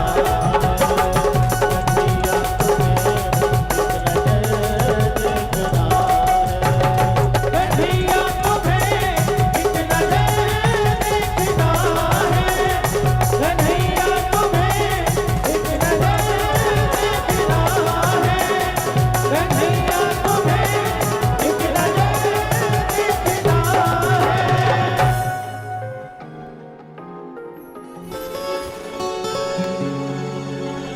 विदुर भीलनी के जो घर तुमने देखे, विदुर भीलनी के जो घर तुमने देखे, तो तुमको हमारा भी घर देखना है, कन्हैया तुम्हें एक नजर देखना। तो क्या देखें? भगवान को। अब बहुत देख लिया जगत को, अब भगवान को देखेंगे। प्रिय भक्तों, सुखदेव जी ऐसे थे, जन्म लेते ही तपस्या करने चल पड़े। और हम लोग देखो बुढ़ापे में भी तपस्या करने का मन नहीं बना रहे हैं। ऐसे सुखदेव जी को बारंबार हम नमस्कार करते हैं। यम प्रव्रजन्तमनुपेतमपेत कृत्यम द्वैपायनो विरह कातर आजुहाव पुत्रेति तन्मयतया तरवोभिनेदुस् तं सर्वभूत हृदयं मुनिमानतोऽस्मि। सुखदेव भगवान को नमस्कार करते हैं। आगे 88,000 संत बैठे हैं, सूत जी आए, सबने खड़े होकर वंदन किया। ये भागवत जो आप सुन रहे हैं, सूत जी कहते हैं कि देवताओं को भी सुखदेव जी ने भागवत नहीं सुनाई। एक बार देवता अमृत लेकर आए, बोले हमें कथा सुना दो। सुखदेव जी बोले आपको नहीं सुनाएंगे, आप अधिकारी नहीं। मैया बैठ जाओ मेरी माँ। भागवत सुनने का अधिकारी कौन है और कौन नहीं है? भागवत कौन सुने और कौन ना सुने? सुनो, सब बैठ जाओ। ओ भैया बैठो। अच्छा ये बताओ, परमाणु बम रखने के अधिकारी सभी देश हैं या नहीं? पाकिस्तान ने रख लिया तो रोज धमकी देता रहता है। गलत आदमी के हाथ में कोई पावर आ जाए तो वो उसका सदुपयोग नहीं करता, दुरुपयोग करता। उसी तरह ज्ञान भी यदि गलत व्यक्ति के हाथ लग जाए तो वो गलत व्यक्ति उस ज्ञान का मिसयूज करता है। बोलो हाँ, हाँ कि ना? जैसे कुछ ज्ञान ऐसा है जो सबके लिए नहीं, पर सब लोग जान गए, और जान गए तो उसका मिसयूज कर रहे हैं। उदाहरण से बताओ वो कौन सा ज्ञान है जिस ज्ञान के सब लोग अधिकारी थे नहीं पर मिल गया? बताओ वो कौन सा ज्ञान है जिस ज्ञान के अधिकारी सब नहीं थे पर मिल गया ज्ञान? सुनो, वो कौन सा ज्ञान है मैं आपको बताता हूं। जैसे भगवान की मर्जी के बिना पत्ता नहीं हिलता। मेरे साथ बोलो, भगवान की मर्जी के बिना पत्ता नहीं हिलता। ये ज्ञान जो है, ये ज्ञान सबके लिए था ही नहीं, लेकिन ये ज्ञान चोरों के हाथ लग गया तो चोर लोग चोरी करते हैं और बोलते हैं भगवान की मर्जी के बिना तो पत्ता नहीं हिल रहा है। चोरी खुद कर रहे हैं और आरोप किस पे लगा रहे हैं? अरे भगवान की मर्जी के बिना तो बड़ी हमने चोरी की है। मतलब गलत व्यक्ति के हाथ में ज्ञान लग गया। बोलो हाँ। अब बलात्कारी के हाथ में भी ये ज्ञान लग गया तो बलात्कार करने के बाद क्या बोलता है? बोले भगवान की मर्जी के बिना तो पत्ता नहीं हिल रहा। तो वो उसने अपने ज्ञान का क्या किया? दुरुपयोग किया, जबकि ये ज्ञान इन नालायकों के लिए था ही नहीं। ये ज्ञान, अच्छा बताओ, क्या सारी बातें सबके लिए होती हैं? बोलो। अधिकारी कौन है? अच्छा ये बताओ, जो बातें आप अपने पति या पत्नी से करते हैं, क्या वही बातें अपनी मां से कर सकते हैं? बोलो। क्यों? क्योंकि आपके मां उन बातों की अधिकारी नहीं है।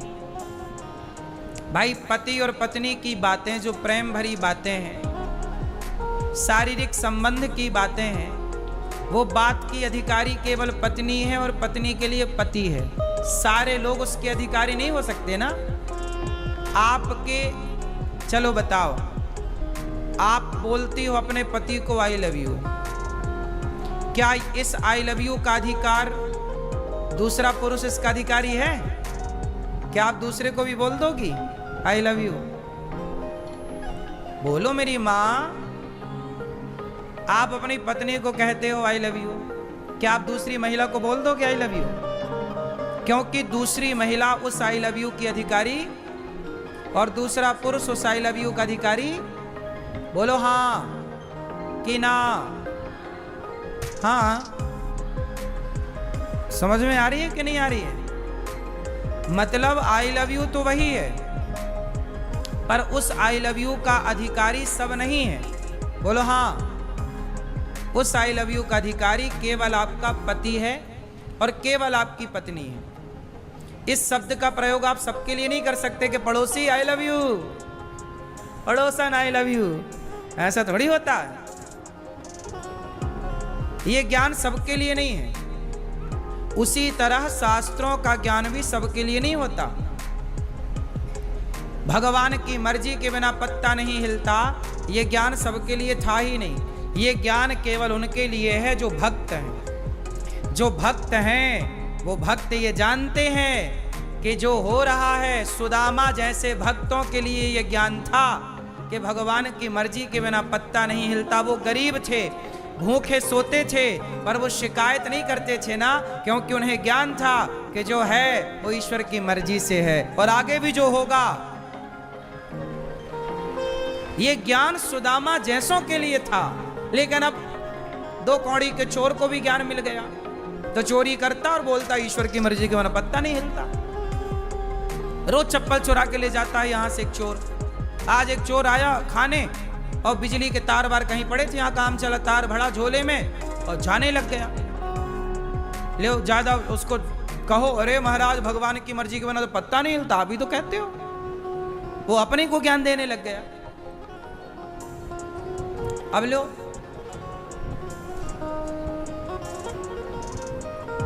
फिर गलत आदमी को ज्ञान मिल जाने से वो उसका मिसयूज करे। सुनो, ईश्वर की मर्जी के बिना पत्ता नहीं हिलता, ये बात सबके लिए नहीं। किसके लिए है? जो भक्त भगवान के आश्रित हैं। अब यदि आप भगवान के भरोसे हैं, सच्चे भक्त हैं, तो क्या आप चोरी करोगे? आप गलत काम करोगे? नहीं करोगे। तो आपके लिए ये ज्ञान है कि देख तू गरीब है तो रो मत। सुदामा गरीब थे पर रोते थोड़ी थे, मैं गरीब हूं, हे भगवान तुम्हारा इतना बड़ा भक्त हूं, तुझे खाने को नहीं मिलता। सुदामा जी ने शिकायत थोड़ी की। मीराबाई के पति मर गए, मीराबाई के भोजराज मर गए, युद्ध में मारे गए। जब मारे गए तो लोग रोने लग गए, मीराबाई नहीं रोई। लोग बोले कैसी महिला हो, तुम्हारा पति मर गया, तुम रोती नहीं हो। मीराबाई मुस्कुरा के बोली, पगली मेरा पति कभी मर ही नहीं सकता। ऐसे वर को क्या वरूं जो जन्मे और मर जाए, बरिये वर गोपाल को मेरे चुनरो अमर कर जाए। मेरा पति मर ही नहीं सकता। संसार में ऐसी कोई तलवार नहीं है जो मेरे पति को मार सके। आग में इतनी ताकत नहीं कि मेरे पति को जला सके, पानी में इतनी ताकत नहीं कि मेरे पति को डुबा सके। मैंने जिसका वर्ण किया है वो कोई यारागर नत्थु खैरा है क्या? अब ये ज्ञान मीरा जैसी महिलाओं के लिए है कि ईश्वर की मर्जी के बिना पत्ता। अब उसका पति मर गया लेकिन उसने शोक नहीं किया, क्योंकि उसको पता है कि ईश्वर की मर्जी के बिना पत्ता नहीं, ये सब ईश्वर की मर्जी है। मुझे जहर दिया गया, मीराबाई बोली मुझे राणा ने विष दिया, मानो अमृत पिया, मीरा रानी दीवानी कहाने लगी, वो तो गली गली हरि गुण जहर दिया। ये ज्ञान मीरा के लिए है कि ईश्वर की मर्जी के बिना पत्ता नहीं हिलता। दी मौत आएगी तो मर लूंगी, लेकिन मेरे ससुर ने ये कहा है कि ये कृष्ण का चरणामृत है। चरणामृत बताकर ना जहर दिया था। जहर कैसे दिया था? ये बता के कि ये भगवान का चरणामृत है और भला भक्त होगा तो वो चरणामृत कैसे नहीं पिएगा। तो मीरा बोली कि यदि चरणामृत में, लोगों ने बताया मीरा जहर है, बोले नहीं जहर होगा तो होगा, पर मेरे ससुर ने यह कहा कि कृष्ण का चरणामृत है। अब मैं तो अपने कृष्ण का चरणामृत पी रही हूं। अब तो ईश्वर की मर्जी के बिना पत्ता नहीं हिलता। मैं जीऊंगी तो उनकी मर्जी, मरूंगी तो उनकी मर्जी। ये ईश्वर की मर्जी के बिना पत्ता नहीं हिलता। मीरा जैसी नारियों के लिए ये ज्ञान है, सुदामा जैसों के लिए ज्ञान है कि ईश्वर की मर्जी के बिना पत्ता नहीं हिलता। चोरों चक्कों के लिए ज्ञान नहीं था, लेकिन चोरों को भी मिल गया ज्ञान। मतलब जो अधिकारी नहीं था उसे भी ज्ञान हो गया। बोलो हाँ। फिर अब वो चोर चोरी करके गया, अब बोला आप ही बताते हो ईश्वर की मर्जी के बिना पत्ता नहीं हिलता, तो हम कोई अपनी मर्जी से चोरी कर रहे हैं, तुम्हारा तार चुरा रहे हैं क्या? लो अपने को उपदेश देने लग गया। क्या करोगे?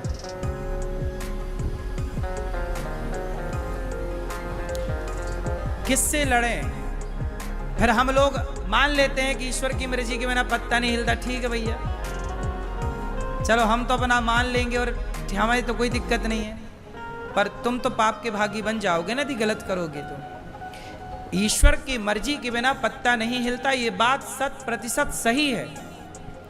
लेकिन शास्त्रों में यदि ये बात लिखी है कि ईश्वर की मर्जी के बिना पत्ता नहीं हिलता, तो शास्त्रों में ये भी लिखा है कि चोरी करना पाप है। शास्त्रों में ये भी तो लिखा है कि झूठ बोलना। फिर आपने एक बात तो मान ली कि पत्ता नहीं हिल रहा, तो आपने ये बात क्यों नहीं मानी कि चोरी करना पाप है, झूठ बोलना पाप है, बेईमानी करना पाप है, छल करना पाप है, कपट करना पाप है, पराई नारी को गलत दृष्टि से देखना पाप है। ये सब तो पढ़ो, फिर शास्त्रों का पूरा ज्ञान होगा, तब फिर बात बनेगी। अब तुम्हें ज्ञान पूरा है नहीं, बस एक बात पकड़ के क्या कर लोगे? इससे तुम्हारा पाप कट ना जाएगा। अवश्यमेव भोक्तव्यम, अवश्य भोगना पड़ेगा। बोलो हाँ कि ना?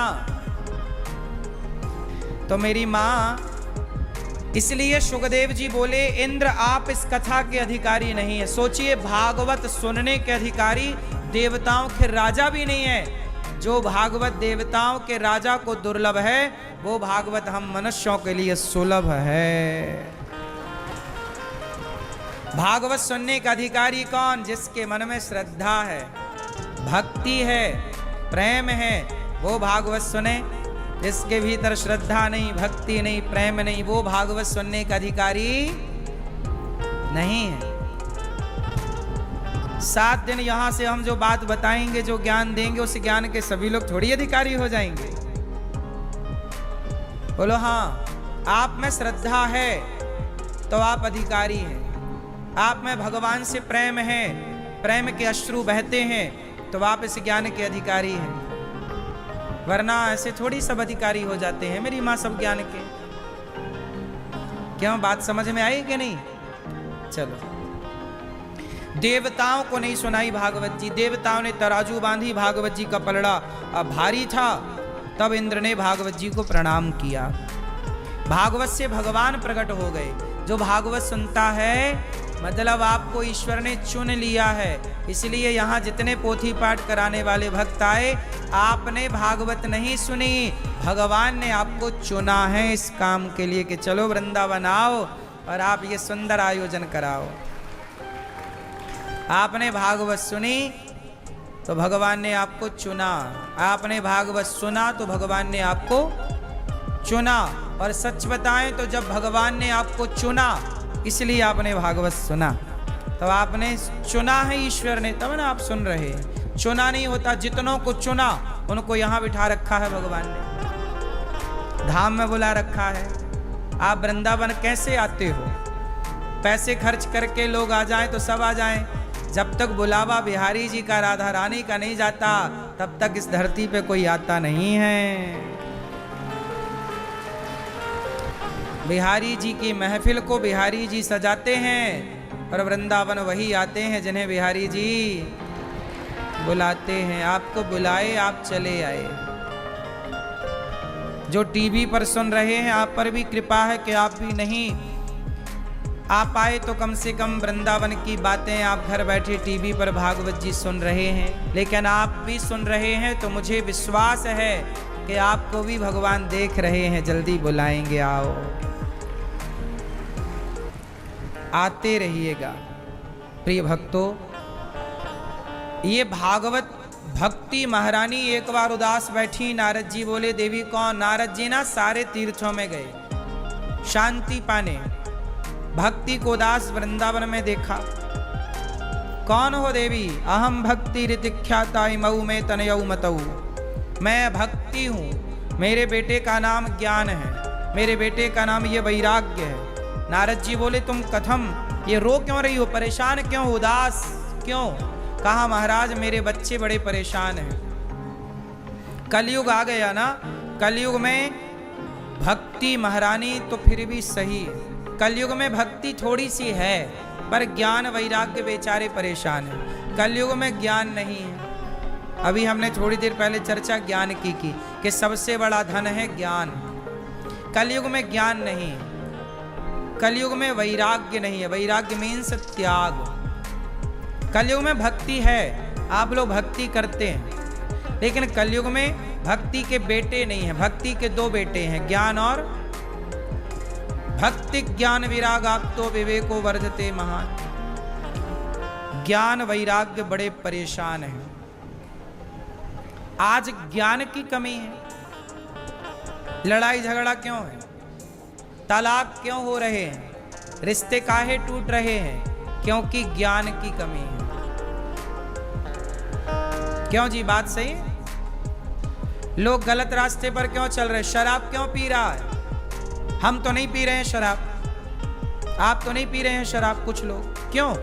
जिसे ज्ञान है वो शराब नहीं पिएगा, जिसे ज्ञान नहीं है शराब पिएगा। मांस क्यों खा रहा? मैं तो नहीं खाता, मुझे ज्ञान है कि किसी की हत्या करके अपना पेट भरना गलत है, मैं नहीं खाता मांस। जिसे ज्ञान नहीं है वो मांस खाता है। मुझे ज्ञान है कि पराई नारी को देखना पाप है, मैं उस ज्ञान पर चल रहा हूं। लेकिन आप में से बहुत लोग ऐसे होते हैं जो पराई नारियों को देखते हैं। अरे औरत जगह छोड़ो, लोग मंदिर भी जाते हैं तो मंदिर में भी जाके भगवान को कम देखते हैं, स्त्री पुरुषों को ज़्यादा देखते हैं। मंदिरों में भी लोग मौका पाते ही भीड़ भाड़ में स्त्रियों को हाथ लगाते रहते हैं, उनके अलग अलग स्थानों पर। हाँ या ना? धक्का मुक्की का फायदा उठा के भीड़ भाड़ का मौका देख करके लोग क्या स्त्रियों को परेशान नहीं करते रहते? खड़े कहाँ हैं मंदिर में, हाथ कहाँ लगा रहे हैं? किसी स्त्री की छाती पर तो कहीं गुप्त अंगों पर। क्यों? क्योंकि वो खड़े भगवान के आगे हैं मंदिर में, पर उन्हें पता नहीं है कि मंदिर में खड़े होने की मर्यादा क्या है, भगवान क्या है, विषयों पे कंट्रोल कैसे करना है, पराई नारी को किस दृष्टि से देखना। ये ज्ञान ना होने के कारण आज के लड़के लड़कियों को गलत तरीके से देखते हैं। बोलते चौराहे पे बैठ जाएंगे, कोई लड़की निकलेगी बोल देंगे कुछ भी। हर लड़की इस स्थान से गुजरती ना, आप जब लड़की हो गली से गुजरती हो तो लड़के कुछ भी बोलते हैं। ये लड़के कौन हैं? ज्ञानी होते, समझदार होते तो ऐसे शब्दों का प्रयोग क्यों करते? आज पूरा खेल क्यों बिगड़ा है? ज्ञान की कमी से। मैं तो किसी बहन बेटी को गलत तरीके से नहीं देखता, ना गलत तरीके से बोलता हूं। क्यों नहीं बोलता? मुझे ज्ञान है इस बात का कि पराई बहन बेटी को गलत देखा, रावण ने नाश हो गया, मैं देखूंगा तो मेरा नाश हो जाएगा। मैं क्यों नाश कराऊं अपना? क्यों? मैं रावण क्यों बनूं?